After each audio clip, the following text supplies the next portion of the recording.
하나님 말씀은 에베소서 5장 15절로 21절 말씀입니다. 신약성경 315쪽입니다. 에베소서 5장 15절로 21절 말씀입니다. 제가 말씀을 봉독하겠습니다. 그런즉 너희가 어떻게 행할지를 자세히 주의하여 지혜 없는 자 같이 하지 말고 오직 지혜 있는 자 같이 하여 세월을 아끼라. 때가 악하니라. 그러므로 어리석은 자가 되지 말고 오직 주의 뜻이 무엇인가 이해하라. 술 취하지 말라. 이는 방탕한 것이니 오직 성령으로 충만함을 받으라. 시와 찬송과 신령한 노래들로 서로 화답하며 너희의 마음으로 주께 노래하며 찬송하며 범사의 우리 주 예수 그리스도의 이름으로 항상 아버지 하나님께 감사하며 그리스도를 경외함으로 피차 복종하라. 아멘. 오늘 말씀을 준비하면서 하나님께 이렇게 기도를 했습니다. 하나님, 우리 새소망교회가 성령으로 충만함을 받는 교회가 되게 해 주십시오. 우리 새소망교회 성도들이 성령으로 충만함을 받은 자가 되어지고 그런 삶을 살아갈 수 있도록 하나님 도와주십시오라고 그렇게 기도를 했습니다. 저의 마음만이 아니라 여러분들도 같은 마음이시죠? 그렇다고 한다면 우리 옆 사람하고 인사 한번 하겠습니다.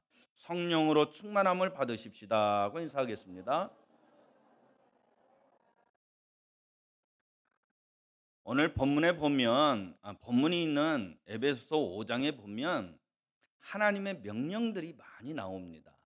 1절 말씀부터 보면 하나님을 본받는 자가 되라 말씀하고 있고요.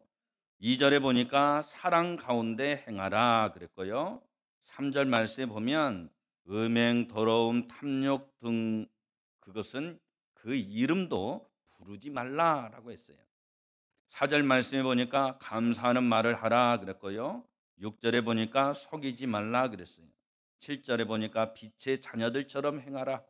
11절 말씀에 보니까 어두움 일에 참여하지 말라 했어요. 15절에 보니까 주의하라 그랬어요. 세월을 아끼라 했습니다. 17절 말씀에 보니까 이해하라 그랬어요. 무엇을요? 주의 뜻을. 18절 말씀에 보니까 술 취하지 말라 그랬어요. 방탕하지 말라라고 했어요.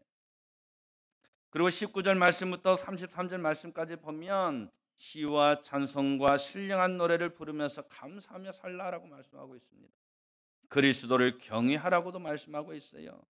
아내들과 남편들에게 서로 복종하라라고 말씀하고 있습니다. 이렇게 많은 하나님의 명령들이 나옵니다. 자, 그러면 질문 하나 드려볼게요. 하나님이 왜 당시에 에베소 교회 교인들에게 또 오늘 성경을 읽는 우리들에게 이와 같이 많은 명령들을 하시는 걸까? 그 이유가 무엇이라고 생각을 하십니까? 왜 하나님이 이같이 많은 명령들을 쏟아내실까요? 그 이유가 뭘까요? 맞추시는 분에게 제가 소정의 선물을 드리겠습니다. 눈빛이 모르시는 것 같아서 제가 정답을 가르쳐 드리겠습니다. 하나님께서 이렇게 많은 명령들을 하시는 이유는 사람들이 그렇게 살지 못할 것 같으니까 하시는 거예요. 사람들이 그렇게 살지 못할 것이고 그렇게 살지 못하는 세상이 올 것이기 때문에 하나님이 이렇게 하라 저렇게 하라라고 말씀하시는 거예요. 세월을 아끼라. 그리고 나오는 말씀이 뭡니까? 때가 악하니라 그랬어요. 시대가 악하기 때문에 세월을 아끼라는 거예요. 세월을 아끼라라고 하는 이 말씀은 주변의 환경 속에서 하나님이 우리에게 주신 기회들이 있어요. 그 기회를 우리가 얻고자 합니다. 그런데 가만히 보니까 그것을 얻기 위해서는 더러는 희생이 필요합니다. 더러는 손해를 봐야 됩니다. 대가를 치러야 된단 말이죠. 그러다 보니까 많은 사람들이 그 손해 앞에서 대가 앞에서 희생 앞에서 무릎을 꿇습니다. 더 이상 진전을 하지 못해요. 그래서 그 기회를 놓쳐버린단 말이죠. 그렇게 놓쳐버리지 말라라고 하는 말이에요. 세월을 아끼라라고 하는 말은 그냥 시간을 그냥 보내지 말라라고 하는 단순한 의미가 아니라 하나님이 우리에게 끊임없이 기회를 주시는데 그 기회를 놓치지 말라라고 하는 거예요. 그런 의미에서 낭비를 하지 말라라고 하는 말씀입니다. 그런 삶을 살아가야 하는데 그렇게 살아가지 못하는 현실이 너희에게 있으니 너희에게 다가올 것이니 다음에 나의 명령을 기억하라는 거예요. 나의 명령을 잊어버리지 말라는 거예요. 나의 명령을 지키라라고 말씀하는 겁니다. 그러면서 결론적으로 말하는 것이 무엇입니까?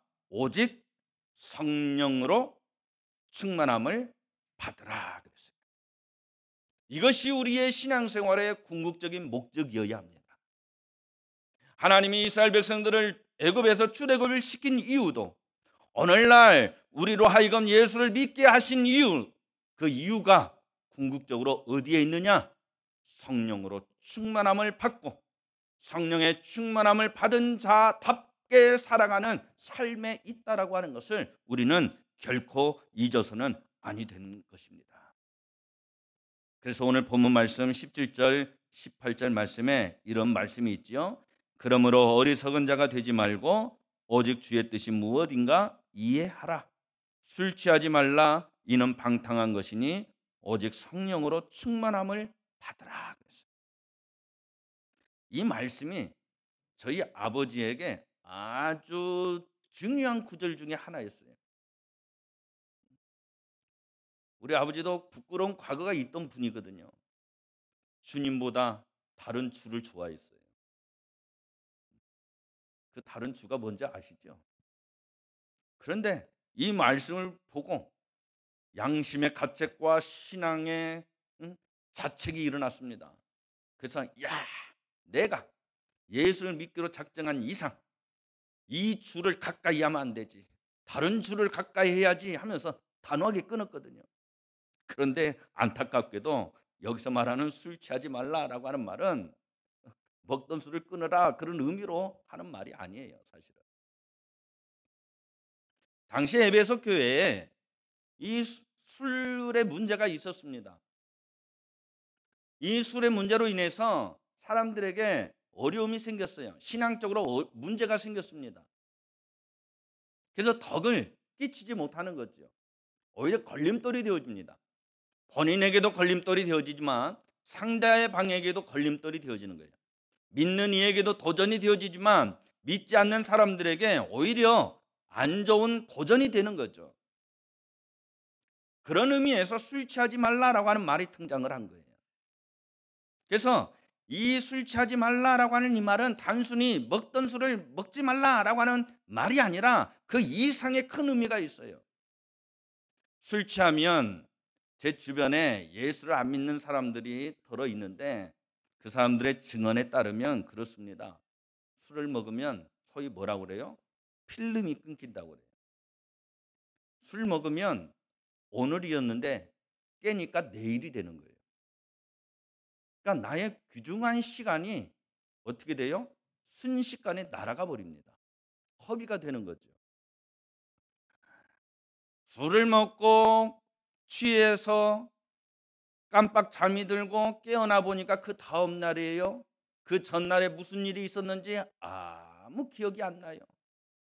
그러면 이분들은 늘상 하는 말이 있습니다. 뭐라고 합니까? 어제 일이 생각이 안 나. 잘한 일이든 잘못한 일이든 생각이 안 난대요. 잘한 일은 괜찮지만 잘못한 일은 사과할 건 사과하고 돌이킬 건 돌이켜야 되는데 생각이 안 나니 사과할 것도 없고 돌이킬 것도 없는 거죠. 생각이 안 난다고 하면 이건 어떻게 할 도리가 없는 거예요.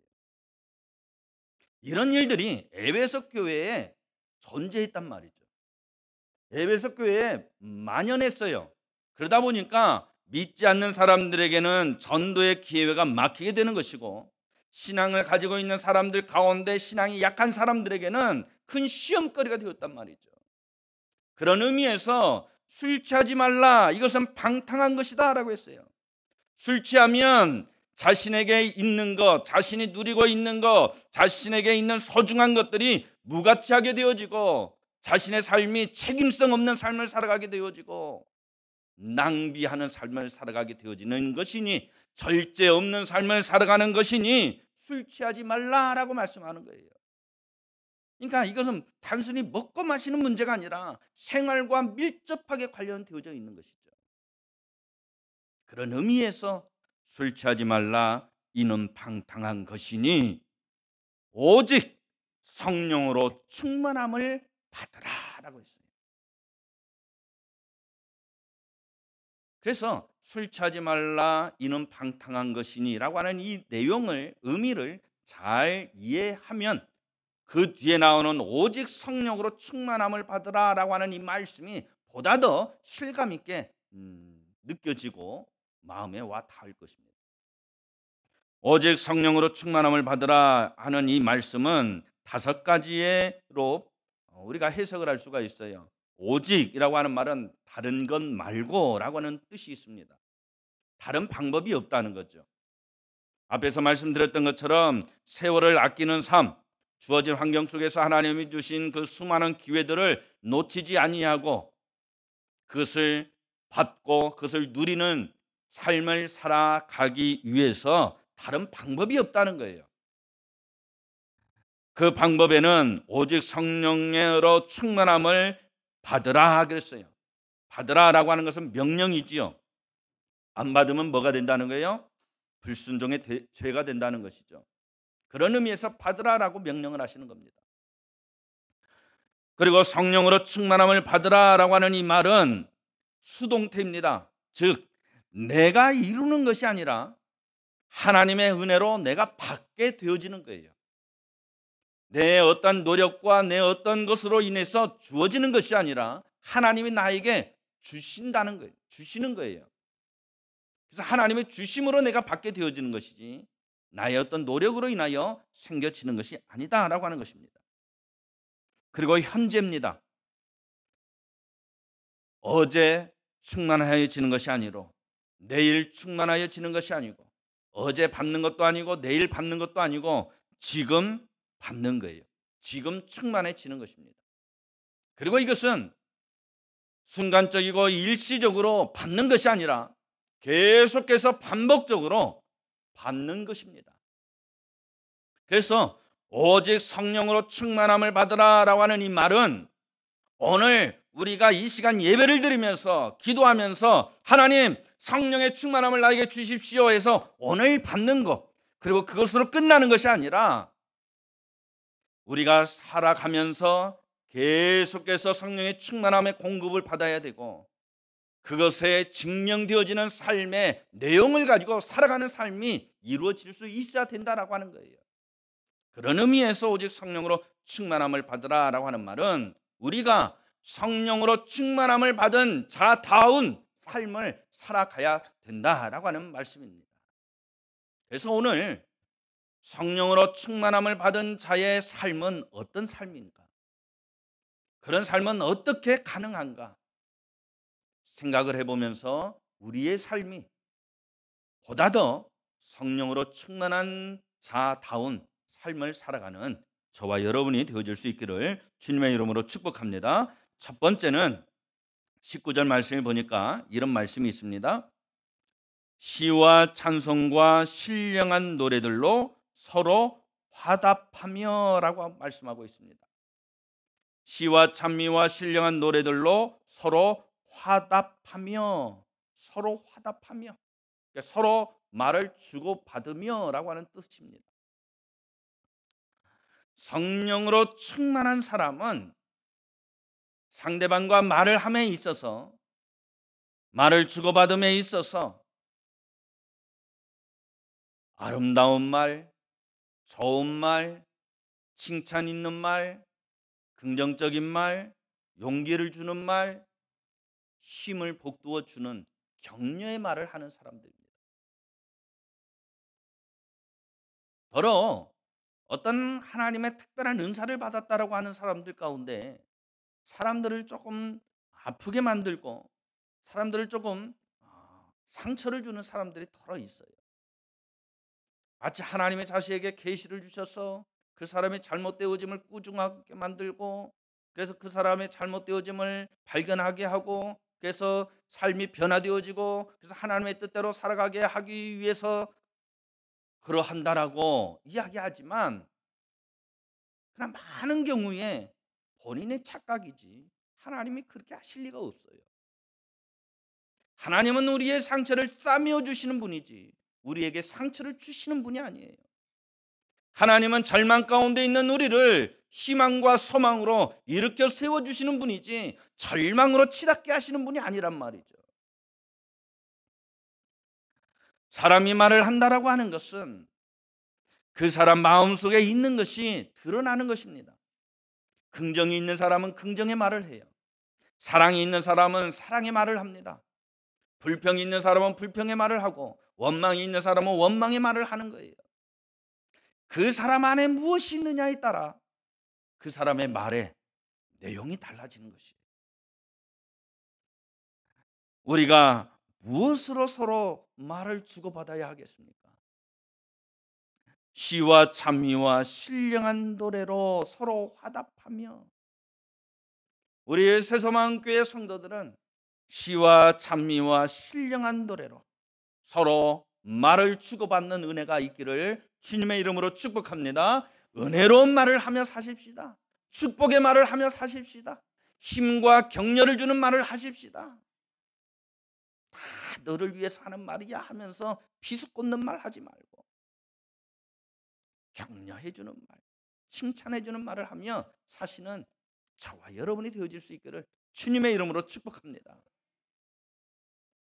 제가 이번 주 목요일 날이죠. 목요일 날 아침에 또 공개적으로 말씀을 드려야지. 목사님이 새벽 예배 끝나고 어디를 이렇게 또 빨리 가신다냐 또 하실까봐 오해의 소지를 없애기 위해서 말씀을 드립니다. 이실직고를 합니다. 고산중앙교회, 용복교회, 그다음에 저기 운주교회 목사님이랑 저랑 4명이서 아침에 모여가지고 운동을 해요. 탁구 운동을 합니다. 저를 신입 회원으로 받아주셨어요. 제가 거기에 참가해서 아침에 운동을 해요. 이번 주 목요일 날 처음 이제 가서 운동을 하는데, 한참 운동을 이제 시합을 이제 하는데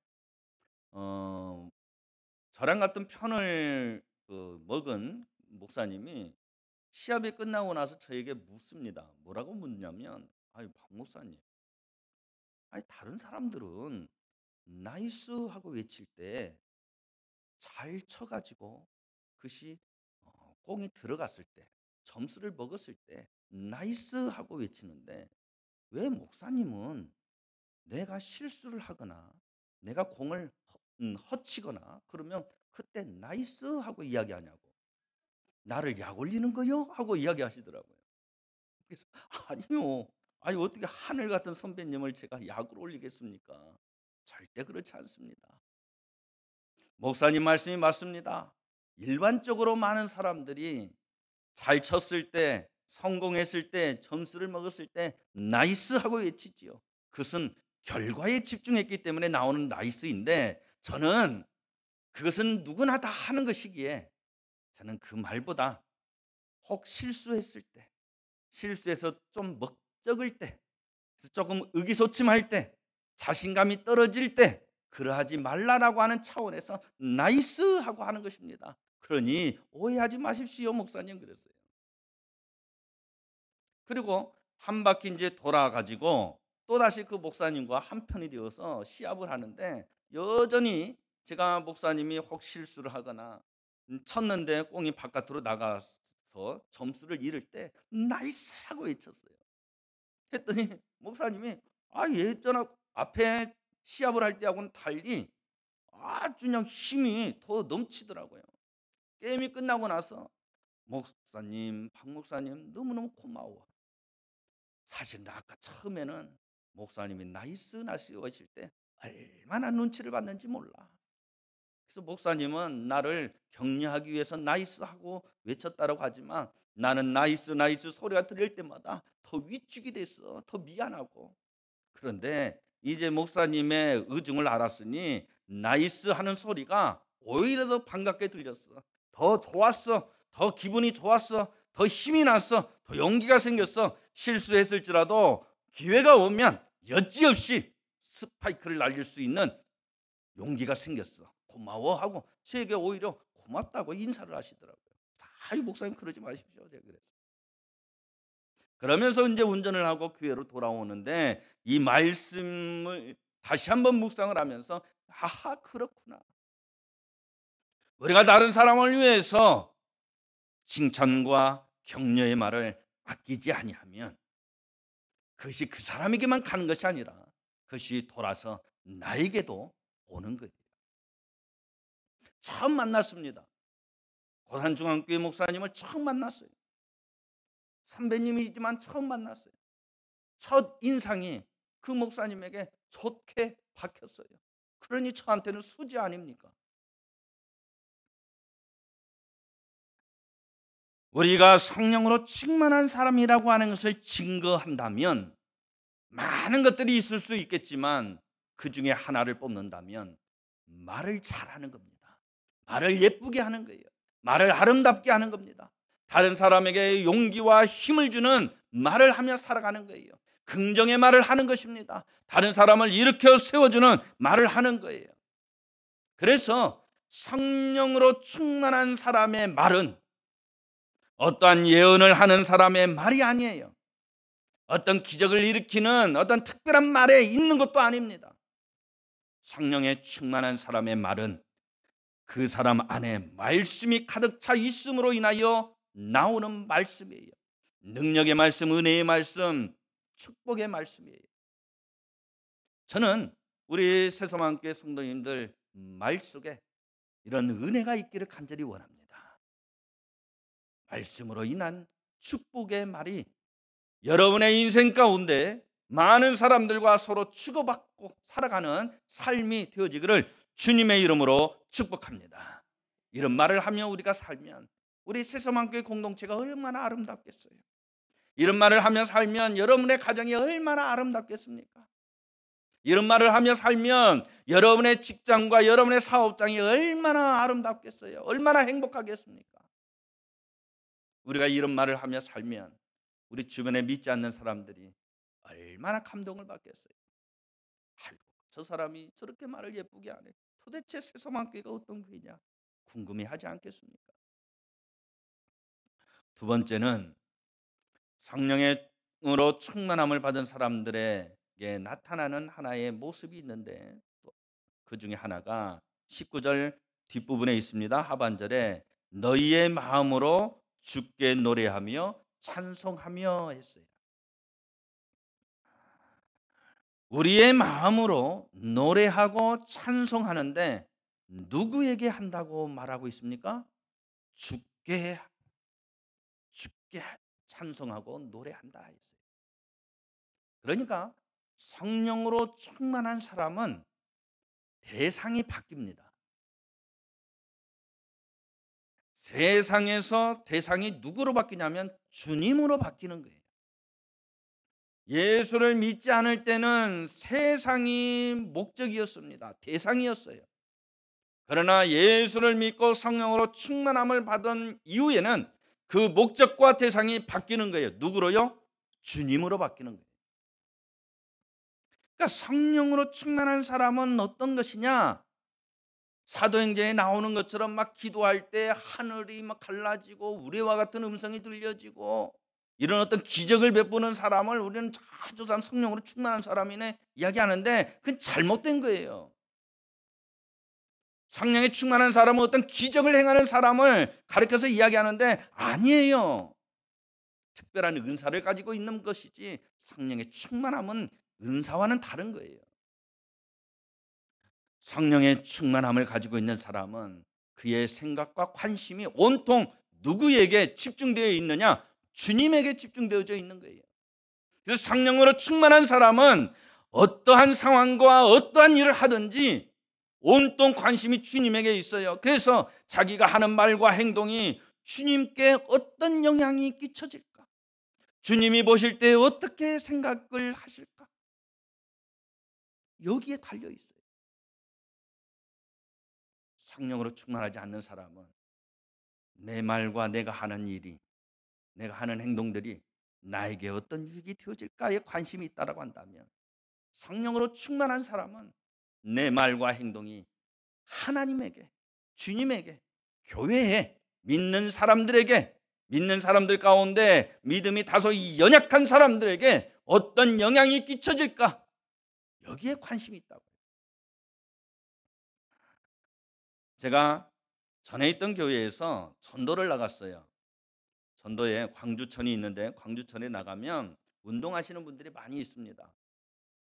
한 할아버지가 이게 그 운동 기구는 모르겠어요. 이게 올라타 가지고 이렇게 흔드는 거 있죠. 이걸 하고 계시길래 그 옆에 서 가지고 저도 이렇게 흔들흔들거리면서 "할아버지 안녕하세요. 저는 여 옆에 전남방직 옆에 서림교회에서 일하고 있는 박문수 목사라고 합니다. 우리 어르신 만나 뵙게 돼서 반갑습니다." 하면서 인사를 나눴어요. "아이고 아침마다 이렇게 운동하세요." 하면서 이제 이야기를 이제 시작을 하면서 어른에게 이제 복음을 이제 전했습니다.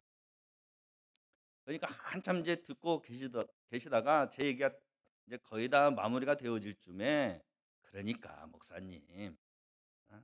간단하게 말씀하시오. 교회 나오란 얘기 아니요?" 그러더라고요. 아이 그럼 그렇지요. 이제 그랬어요. 그러면서 이제 하시는 말씀이, "내가 딱 한 번 교회 가봤어. 근데 그때 이후로는 안 가." 그러셔요. 그래서 "왜 교회를 안 가셔요?" 하고 물어보니까 이분이 하시는 말씀이, "내가 누가 교회에서 뭐 행사를 한다고 교회 오라고 해 가지고 그분이 부탁을 하니까 한번 갔는데, 가니까 그냥 반겨주고 그러니까 참 좋대. 뭐 선물이라고 하나씩 주니까 뭐 어디 가서 이런 선물 공짜로 하나 얻겠어. 그러니까 선물 주니까 좋고, 뭔지 잘 몰라도 좋은 말씀 들려주시니까 좋고, 복 받으라고 하니까 좋고, 그래서 다 좋았는데." "그래요?" 그래서 "아 좋은데 왜 교회를 안 나오셔요?" 했더니 "이렇게 내 얘기를 끝까지 들어봐니?" 그러면서 이제 말씀하셔요. "다 좋았는데 좋다 말았어." 그러면서 하시는 말씀이, 교회를 갔는데 자기가 알고 있는 한 사람을 만난 거예요. 친한 사람이에요.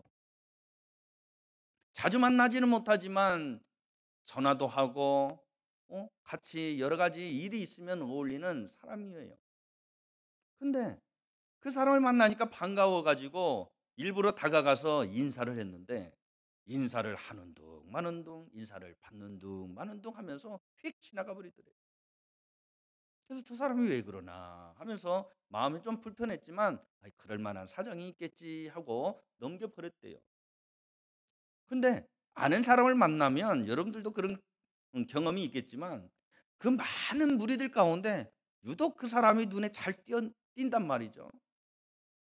앉아갖고 차를 마시고 그러는데 그분이 이렇게 눈에 보여요. 그런데 이상하게도 그분 얼굴에 기쁨이 없어요. 그분 얼굴에 웃음이 없어요. 그분 얼굴에 오히려 인상, 짜증, 여러 가지 어두움이 묻어나는 거죠. 그래서 이 어른이 차를 마시면서 생각을 했대요. 아니, 예수 믿으면 복받고, 예수 믿으면 기쁨이 있고, 예수 믿으면 행복하고, 예수 믿으면 좋다라고 이야기하는데, 뭐요? 하나도 기쁨이 없고, 하나도 웃음도 없고, 오만 가지 짜증은 짜증대로 타내고, 인상은 다 찌그러져 있고, 뭐요?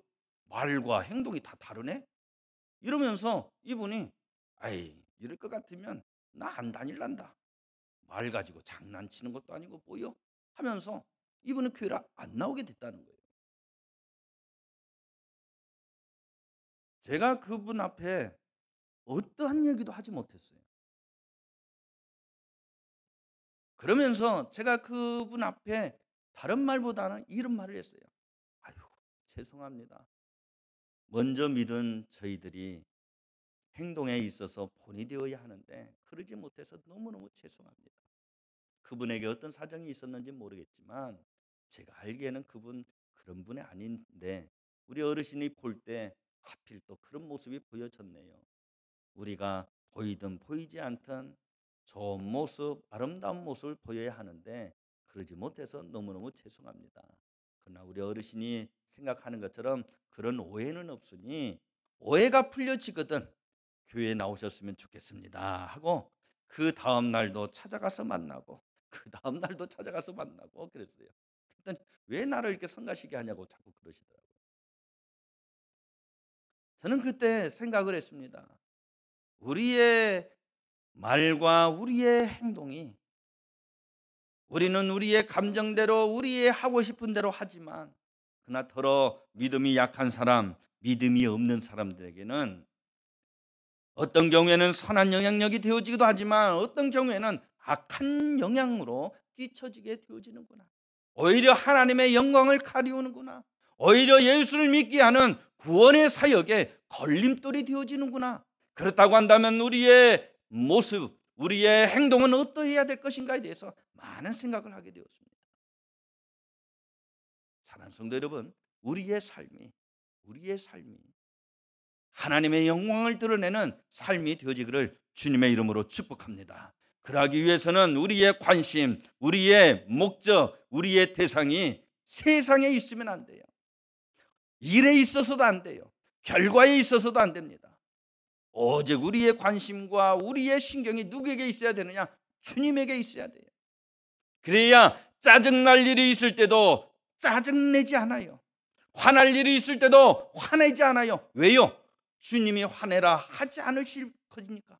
주님이 짜증내라 하실 분이 아니기 때문에 짜증내거나 화낼 수가 없어요. 저와 우리 새소망교회 성도 여러분들이 살다 보면 화낼 일, 짜증낼 일, 속상할 일들이 왜 없습니까?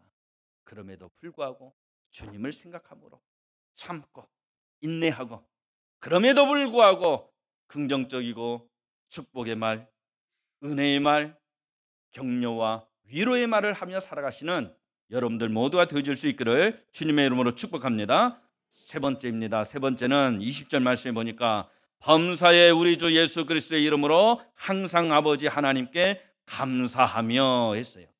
여기에 중요한 단어 두 가지가 나옵니다. 범사에 그리고 항상입니다. 성령으로 충만함을 받은 사람은 어떤 사람이냐? 범사에 항상 감사하며 살아가는 사람이에요. 있으나 없으나 감사하며 살아가는 것입니다. 성공을 하나 실패를 하나 감사하며 살아가는 사람이에요. 잘 된다고 감사하고 실패했다고 짜증내는 사람, 그 사람은 성령으로 충만한 사람이 아닙니다. 유대인의 탈무드에 보면 이런 말이 나와요. 이 세상에서 가장 지혜로운 사람은 누구인가? 어떤 경우에 처해도 배움의 자세를 갖는 사람이다. 이 세상에서 제일 강한 사람은 누구인가? 자신과의 싸움에서 이기는 사람이다. 그러면 이 세상에서 가장 행복한 사람은 누구인가? 지금 이 모습 이대로 감사하면서 사는 사람이다 라고 했어요. 그러니까 지금의 형편에 불평하고 원망하며 살아가는 사람이 성령으로 충만한 사람이 아니라 자족할 줄 알고 살아가는 사람, 그 사람이 성령으로 충만한 사람이라는 거예요. 제가 오늘도 예배 나오면서 쿠션으로 이게 화장을 하고 나왔어요. 이 앞에 있는 카메라 때문에 안 바르려고 그랬더니 발라야 된대요. 얼굴이 새카마니까. 제가 전에 뭐라고 했습니까? 주신 대로 살자, 생긴 대로 살자 그랬잖아요. 많이 찔려요. 말은 주신 대로 살자, 생긴 대로 살자 해놓고 저는 막 거울 보고 이렇게 찍어 바르고 있으니 얼마나 양심이 찔립니까? 우리가 참 주신 것에 만족하고 살지를 못한단 말이에요. 욕심이 참 많아요. 그래서 범사에 항상 감사하는 삶을 살아가지 못한단 말이죠. 성령으로 충만한 사람은 감사하며 살아가는 거예요. 어떤 사람이 이야기합니다. 감사는 더하기와 같다 그랬어요. 감사하는 인생을 사는 사람은 또 다른 감사의 조건을 얻게 되어지지만 원망과 불평을 하는 사람은 가지고 있는 감사의 조건까지도 잃어버리게 되는 거예요. 여러분들이 감사하는 삶을 살아가면 하나님은 플러스의 은혜와 축복을 여러분의 가정과 여러분의 인생 가운데 허락하여 주실 줄로 믿습니다. 항상 감사하며 살아가시기를 간절히 바랍니다. 마지막으로 성령으로 충만한 사람은 그리스도를 경외함으로 피차 복종하는 사람입니다. 피차 복종할 줄 아는 사람, 바로 이 사람이 성령으로 충만한 사람이에요. 일방적으로 복종하는 것이 아니라 피차 복종하는 것입니다. 이쪽 저쪽 양쪽이 함께 복종하는 거예요. 복종한다라고 하는 말은 상대방을 높이는 겁니다. 상대방을 섬기는 거예요. 그래서 상대방을, 나를 낮추고 상대방을 높이는 삶, 이 삶은 우리가 그냥 그렇게 살아야지 해서 이루어지는 것이 아니라, 가능한 것이 아니라 그리스도를 경외할 때 그와 같은 삶을 살아갈 수가 있게 되는 것이죠. 성령으로 충만한 사람은 순종할 줄 알고, 순종하는 사람은 겸손할 줄 알고, 겸손한 사람은 자신을 낮추고 다른 사람을 높일 줄 압니다. 바로 이런 사람이 성령으로 충만한 사람이에요. 저는 우리 새성함교회 성도님들이 성령으로 충만하여지기를 원합니다. 그래서 여러분 모두가 말을 아름답게 하고 주님을 그 목적으로 삼고 살아가고, 무슨 일을 하든지 항상 감사하고, 그리고 나보다 다른 사람을 높이고 섬기는 삶을 살아감으로, 저 사람은 정말로 예수를 믿는 사람이야, 저 사람이 다니는 교회 참으로 나 궁금하고 나 또한 다니고 싶어 하는 감동을 주기에 충분한 성령의 충만함을 입은 여러분의 삶이요, 여러분의 인생이 되어질 수 있기를 주님의 이름으로 축복합니다. 기도하겠습니다. 사랑의 하나님, 감사합니다. 우리를 하나님의 자녀 삼아 주셨습니다. 빛의 자녀로 삼아 주셨습니다. 그러면서 우리에게 말씀으로 우리에게 명령하셨습니다. 빛의 자녀답게 살아가라. 성령으로 충만함을 입어라, 받으라. 그리고 성령의 충만함을 받은 자답게 살아가라 말씀하셨습니다. 사랑의 아버지 하나님, 우리가 이 땅 가운데 살아갈 때 아름답게 말을 하며 살아가게 하여 주시옵시고, 우리의 삶의 목표와 목적과 대상이 세상이 아니라 주님에게 있게 하여 주시옵소서. 우리가 무슨 일을 하든지 하나님의 영광을 드러낼 수 있게 하여 주시옵시며, 항상 감사하며 삶을 살아가게 하여 주시옵시고, 나보다 다른 사람을 높이고 섬기는 삶을 살아갈 수 있도록 하나님 도우시고 인도하여 주시옵소서. 예수님 이름으로 기도하옵나이다. 아멘.